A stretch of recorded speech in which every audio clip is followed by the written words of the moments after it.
Hello and welcome to Brimwood Farm on this very, very nice day. I've just come to check the sheep. I'm no longer bringing them in at night because they were just waking up early, and to be honest they were waking me up because my caravan's right next to the barn. So I thought I'll leave them out, and they've been fine for the most part. So they're up here, just come to do the checks,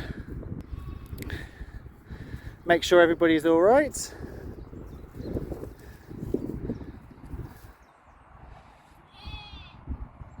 I have had to put a couple away.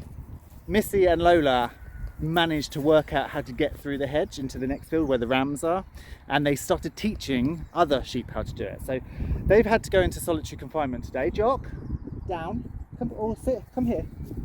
Good boy, just sit. Sit please. Good boy, stay. So they've had to go into solitary confinement because they were teaching everybody to escape, and I don't want that. I want them all up here. Susan is still not had her lambs. As you can see, she's got a brown face as well, because I realised the other day she has no teeth. So instead of being able to nibble at the molasses, she's having to stick her whole face in, so she now has a molasses face. And then this Jacob ewe, I did not even think was pregnant. I kept her in there as a friend for Susan because everybody else had come out. Turns out she was, and she had a baby. But as you can see, this baby is not a Jacob. This baby is a Norfolk Horn cross. So she obviously had a little away day. In some ways it's good. It's a ram lamb. It makes me not keep it. You know, there's no reason for me to not castrate it. It's going to be a meat lamb. It's gone. It's good. So I should have 17 ewes up here and 11 lambs. Hello.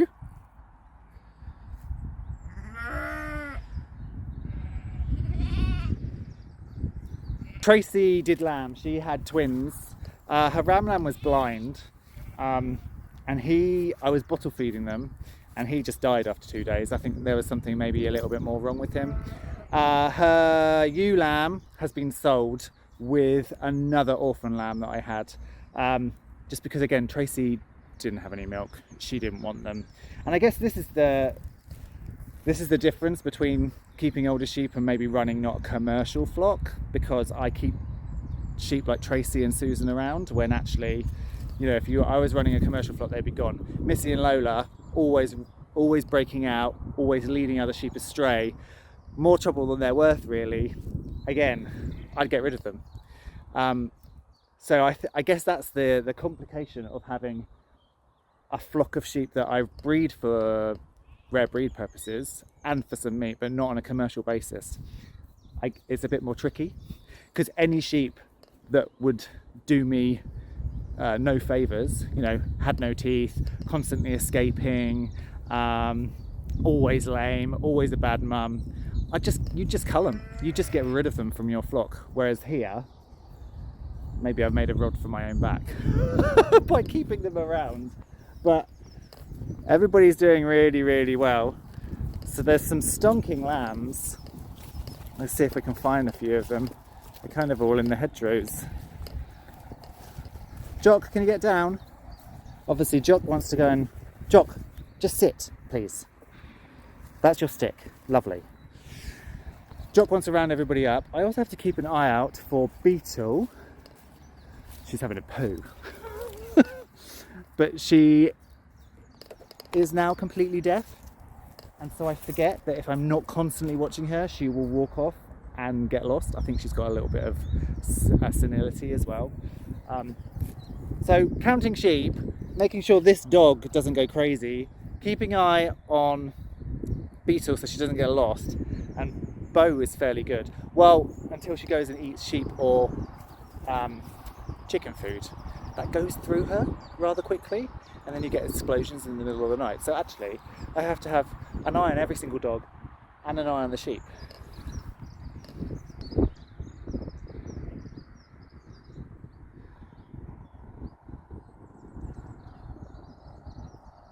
But I have to say, aside from the high number of boys I've had this year, I think of how many lambs have I had? 15 or 16, 9 or 10 were rams. It's evened out now because a couple of the lambs that died were ram lambs. But apart from that, very good lambing this year. Very happy with the state and the condition of the ewes as well. I've had some issues in the past with barber pole worm, which is horrendous. It just drinks their blood and kills them so quickly. And I seem to have a resistant strain of it before. So I was worming with a broad spectrum wormer and it wasn't hitting the sides. But I went and got a key product that focuses just on barber pole. I think it was Solantel, and did the trick. And now the sheep are all looking great.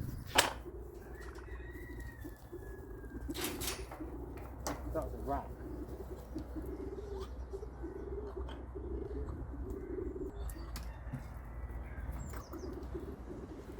Don't you attack me.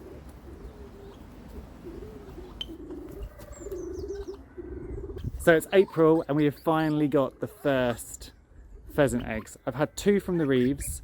I've had 2 from the Grey Peacock pheasants. The golden pheasants have just started. The silvers have just started. So the only one that I haven't had anything from yet are the Lady Amhurst.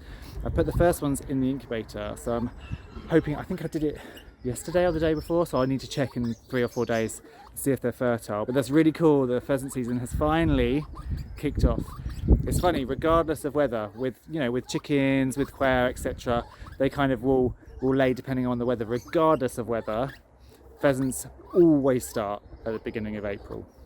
Here's that ewe with the Norfolk cross lamb. I was going to put them out today, but I realised I hadn't banded him, and so I didn't want to throw him out when I first put the castration and the tail ring bands on, because he'd probably just roll around on the floor. Mum would wander off and they get lost. So I might do that tomorrow instead. But I just want to show you something that happened. We had a bit of a fox come in and take a couple of the ducks. And so I had a muscovy on a nest.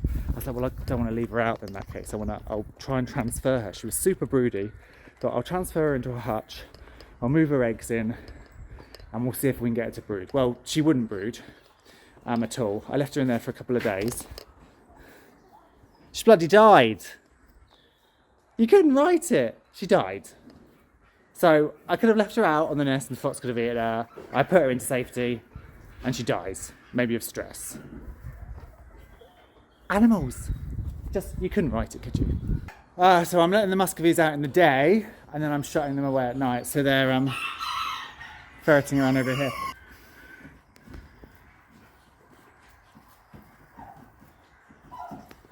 Richard and Hyacinth are now over there. I've weaned the piglets off her. They are 6.5 weeks, 7 weeks actually.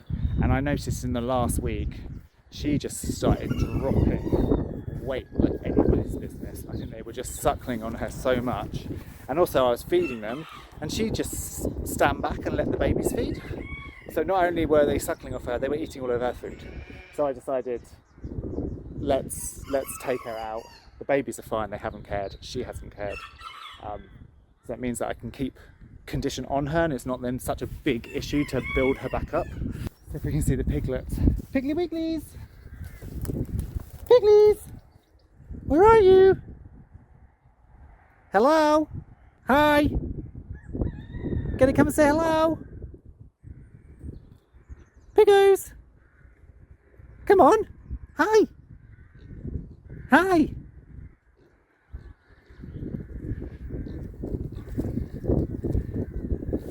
Hello, what have you been digging around in? You all look really muddy.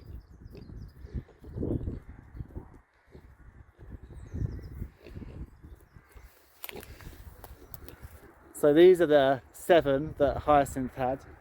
4 girls, 3 boys. The 4 girls leave on Sunday. They're going to go and live in a woodland, and they're weaners, they will be going for meat, but they live in a woodland she bought from me last year, so it's great. 2 boars are going to another customer from last year. She's taking those again as weaners, and then I'll be left with 1 boar that I think I will just raise up for meat here. but they've done really, really well. We haven't had any of the TGE problems that we had last year. So again, on the whole, lessons learned, and a much better spring for babies. I've also just gone and bought a new Energizer. It was really cheap. It was like 55 quid on Amazon. Maybe it won't last, but I've been buying the Voss Energizers before, and they were like 120 quid or something each, and they just kept failing. And the company wouldn't give me my money back. They were just replacing them. Well, I don't want replacement products of things that keep failing. So I just thought, you know what? I know sometimes you should spend more money on a better product so that's not going to fail. But in this scenario, I was like, I'm just going to spend 50 quid on a cheap Energizer. And if it dies, it's 50 quid. At least I haven't lost 120 quid like Voss. So, so far, so good. It's keeping the piglets in. You want a drink? Hey! Look at them. They're going to be a nightmare to put the button tags in. There's going to be a lot of noise. But it will be done without fuss. We will do it. Meanwhile, you might remember a couple of weeks ago I put on a reel about how to split up the chicken coops. And in fact, I did or have indeed used chicken wire. The silkies shouldn't be out, but they find little holes underneath this netting. I need to go around with some. Oh, I need to go around with some hooks and just hook it down. But yeah, I did chicken wire. Clues in the name. So I had some of these old electric fence posts. They're for cattle, and you put them in the ground. You just run that single strand through here.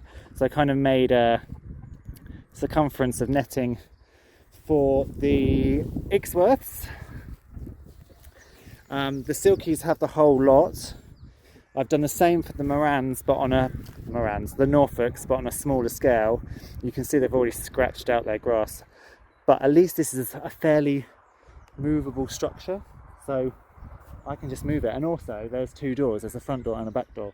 So actually, as I am talking right now, I'm thinking I might start using the back door, and then I can put it on the back door because there's more grass out this side. And also look, this is the Norfolk Grey Cockerel, should be in there, but it doesn't matter. The main thing is I don't want a silky cockerel to cover the hens. If he covers a silky hen, I don't care, because I'm not actually selling silky eggs, but I am selling Norfolk Grey eggs. Look at these tulips. I mean, they're beautiful, but look how short the stems are. Although, I mean, if I dug that bulb up, there's probably a little bit more. They're probably not too bad, but I think I'm not going to try and sell them. There's too few. So I'm just going to leave them, to be honest, and enjoy them myself. These are some anemones. And then I think later in the season I'll put some nasturtiums in here, and they'll just kind of cascade. I'm not a massive fan of planted tyres and planted, what's this called? A wheelbarrow. Planted wheelbarrows. Not a huge fan, but I'm also a hoarder. And I don't like to chuck stuff away, and that's the only thing I can think of. And actually, once it's covered in nasturtiums falling down the sides, you won't really notice too much, I hope. I've been working in the cut garden a little bit. I've rebedded down my lavenders. I think I might have lost quite a few. The winter has been so wet, it's done some weird things to the garden. So as you can see, they are starting to come through. They looked a lot deader about a week ago. So in fact, even on this one there are some tiny little shoots. So that's given me hope. And I've started, because this is a nightmare. Can you see all the grass? But I have put in the first, this is Nigella. There's a couple of larkspur that are in the polytunnel that I've popped on the end, and I've started also to put out the pathways. This is all ranunculus, and these are this year's corms that I had indoors and sprouted and then planted out, and then there's a few of last year's that were left in the ground, and they have come on faster. And in fact, there are a few buds appearing, which is quite nice. And astoundingly, considering the amount of rain we've had, I can't overwinter dahlias, so I never bother. I just grow them from seed, cactus dahlias, every single year. This year we have ones that seem to have survived. I find that utterly bizarre because this was underwater. They don't like rain, they don't like wetness, they rot. Underwater, but survived. Bizarre. Honeybees all died. Keeping bees is really complicated. I hadn't realised quite how complicated. Last year in the UK was a really... Jock, come off the garden beds. Last year was a really swarmy year, so I bought a new queen. I had put her in the hive, they had loads of food, there's no reason for her to have swarmed. 2 weeks later, this was a £350 nuke that I bought. 2 weeks later, she disappeared and took half the colony with her. So I'm not buying any more bees. I've moved the hive to the garden because I'm a bad beekeeper and I forget to go and check on it. And I think if it's here, I'm going to see it every single day, so I'm going to do more stuff. And then when my friend splits her hives later in the year, I'm going to have another attempt. But no more money being put into buying bees because it doesn't really work for me. Also, I've got so much going on. I think I need to conquer the things that I have going on before I try and do anything else. And then the market garden, kind of the mainstay of the farm, the thing that's not completed at all. We still have not done this. This needs to be taken up, weeded, and then I still have to get all the manure from right over there and bring it here so I can put it on these beds and then relay these. But because the plants that are going in there are later plants, so plants, non-frost hardy plants, squash, courgettes, so maybe some cucumbers, things like that I can put in these holes, I haven't worried about getting that done ASAP because I haven't even sown some of those seeds yet, so I have time to work on that. This section of the garden does look a lot better. We have some baby chard in this row. We have spring onions in this row, spinach, and then it turns into some radishes down the bottom. We have some beets in this row, and then some broad beans. We have some overwintered fennel. I don't know how it's going to come out. And also lots of grass. You can see I've started to weed and then haven't quite finished. And also it's been windy as hell and it's blown lots of blimmin' bits of cardboard everywhere. But we have fennel into the first lot of lettuces. And then we have garlic, and then we have onions. There is some weeding to do in a couple of those beds amongst the garlic and the onions in particular, but I've been farting around with other things, such as dealing with the wind. I mean, how many times am I going to have to tell you about this getting blown off? It's done a good job in killing it off, but now it's all blown across here, so I need to straighten that out. However, I was going to do it today because the wind has dropped, but actually they're still getting a few gusts. I think it's just going to be annoying to get it down. And sometimes it's worth just going, you know what, I'm just going to live with the unsightliness of it for a few days rather than really, really annoy myself trying to get it flat out again. And then we come up to the polytunnel, where we still have our crop of lettuces. They are being cropped out at the moment, so you can see there's holes because I'm selling them. We've also got some really nice sugar snaps coming on, and we have been cropping these off as well and selling those. It's getting a little bit weedy in here. I need to come through. Down here we've got some red mustard and things, and actually that's starting to go to flower. So we need to pinch these out. And there are some weeds. So we need to come and weed in here. And then we have our seedlings. So this is all kale, still to go out. There's radishes down here, desperately need to go out. Most of this is flowers. There's a few turnips. I think I've left these too long. I might just start those again. There's some red mustard. This is verbena. This is actually just a personal project. I want to put some verbena down the driveway. Cornflowers, snapdragons really need to be pricked out. The next batch of lettuces, red salad bowl, green salad bowl, basil.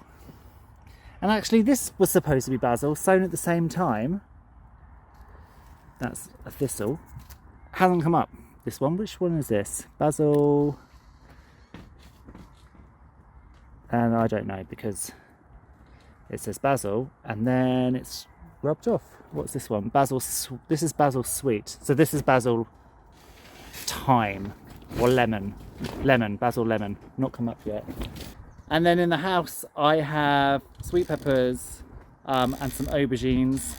I've just started to prick out some more of the cut flower produce. So we've got some statice and some grasses.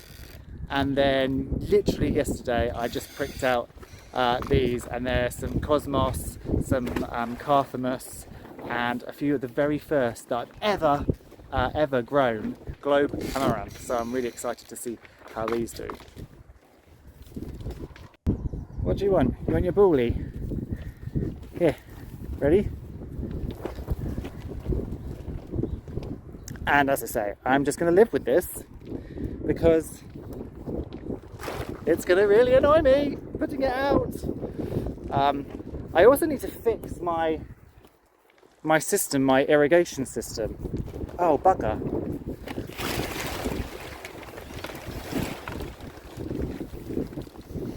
And I've just realised the wind and where this came across has snapped one of my irrigation points. It's over here, look. Oh, that's really annoying. But it's a solar unit and it's been really sunny and it's got wind is really getting up again. It's been really sunny and I went to turn it on. I turned on the solar panel yesterday with the switch that feeds the motor, and the motor then draws water from the pond and pumps it through this system into the polytunnel. Well, nothing happened. So I've contacted their technical support and hopefully we will get some answers as to why it's not working. Oh, while we're in the market garden, the other day I also spent a little bit of time weeding out the perennial bed.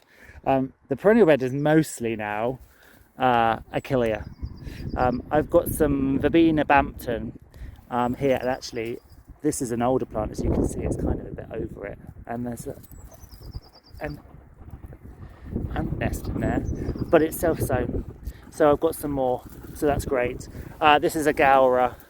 Again, I need to come and cut all of these dead bits off, but actually they offer a bit of protection for the younger shoots coming through. That's a Gaura. Here's a Penstemon, and I think the rest of this is all Achillea. And there's a very, very small Rebecca here that I picked up for like 99p. It was a very sad dry plant in home base or something. 99p. I thought, I'll sod it, I'll buy it and shove it in. So I popped it in there. I have actually got some more cut flowers in a little bit of landscaping by the pump house, because I like to try and landscape the farm a little bit, but I also like to make those plants usable. So in front of the pump house was a strange sort of bit of concrete, and I wanted to landscape it a little bit, and so I put in a little bed here. So this is the pump house. So there are a few. So obviously the thrift is not a cut flower, but there's some of this, which I've completely just forgotten the name of. That's what it is. I can't, why does this always happens? I completely forget what it is. But there's that. There's some chives that I split. I had one bunch of chives, I split them into 4. There's a few plants of echinacea that I've put in here. They'll give me some height and some colour and some flowers that I can cut. And again, a couple of really cheap plants that I bought that had almost died and been left languishing.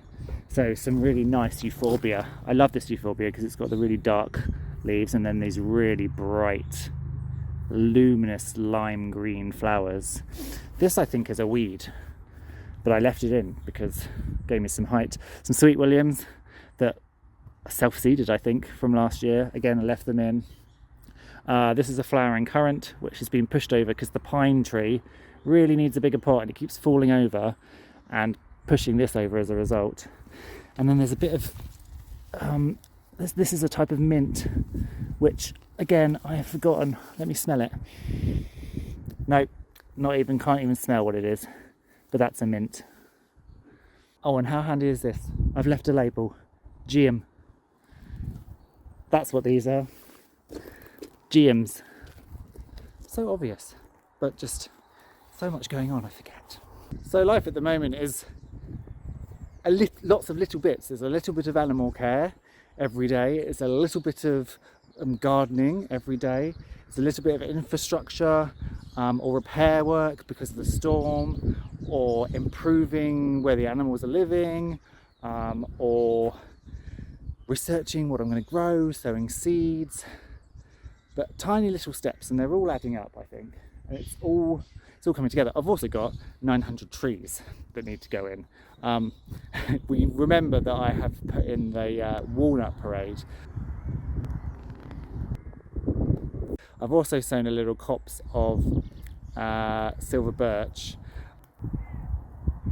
and I've also put in or replaced some rowan from the woodland glades that I've created. But as you can see from the wood, there's still a lot of planting, and I've got 900 more trees that I'm going to be starting with some friends tomorrow to put in. It's funny, when you initially look around this woodland, you're like, where are the trees? Because the first couple of years we had some really, really bad deer issues, which is why I've gone this year for a much more robust tree protection with stakes and these much wider, higher plastic protectors.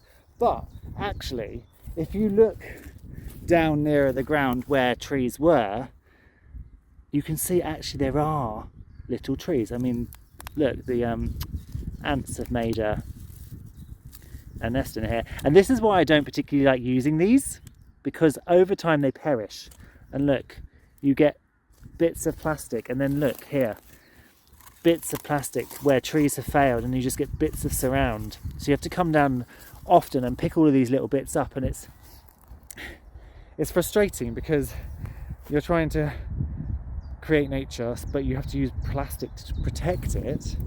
But then your land is littered in bits of plastic. It's very annoying. But again, there's another tree here. They've completely eaten off the top, but it's coming out from the bottom. So they've kind of pruned the trees for me. I don't know whether that's a good or a bad thing. I suppose it means that instead of having one stem of a tree, one trunk, they've basically sort of coppiced them in a young phase. There are, of course, some that they completely ruined. This was once upon a time a tree. However, this one was also a tree, and they've ring barked it, but look, at the bottom we've got new life, and possibly the number of trees now that are in here, in this patch, there's a lovely oak here, have got, the tree that I said was just dead, look. So they've really, really stunted them. But possibly now there are so many young trees and saplings in here, and more than the deer can completely nibble off. And obviously, as I say, I'm going to be putting in even more. So it's with hope that we'll get there in the end and more will survive. You know, I did start this 3 or 4 years ago. I had hoped by now I would have some decent small trees. So when you looked at this field, you would see that actually rather than just a scruffy, rewilded meadow, it actually had some trees in it. But it doesn't. There are some small ones, you know, hawthorn. Hawthorn's done all right. But I was hoping that this hawthorn wouldn't be this height, it would be more like this height, and start to create that sense of being in a wood. But we will get there, perseverance.